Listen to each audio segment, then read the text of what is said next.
Yo quiero frontear con Kendo Caponi, que parece que tiene un par de pony para que le dé por el cojete, muy hijo de puta, lo tiene rojo como la bandera de Japón, de Aragón en Gijón en conexiones tremendas. ¿Qué pasa? Que no puedes comerse letras tremendas, te metes con Arcángel, con Cosculluela, le das una hostia y todo, que vas, te voy a vacilar, te voy a humillar, voy a cruzar el océano para ser el guardaespaldas de mi amigo Arcángel y te daré tantas hostias que no te han dado en tu vida, ni siquiera en la iglesia.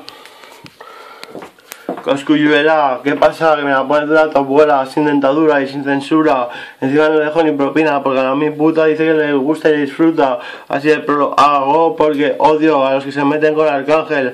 Porque Arcángel es el puto jefe, no me meteré fe. Es bajito, eso sí, es pequeño, por eso os metís con él, porque no tiene mucha fuerza, ¿no? Pues miradme, mido 1,87 o 1,86 mínimo. ¿Qué pasa? Venís a por mí, veis, hijos de puta, que no podéis, os acojonáis, no podréis. Se hace falta mandar un sicario, se hace falta cruzar el océano. Si quieres pistolas, pregunta por Hermendas. Si quieres metralletas, pregunta por Hermendas. Si quieres drogas duras, pregunta por Hermendas. Pero no te sorprendas si las uso contra ti, es en sí de frenesí. Te quiere machacar, humillar y a la mierda sacar.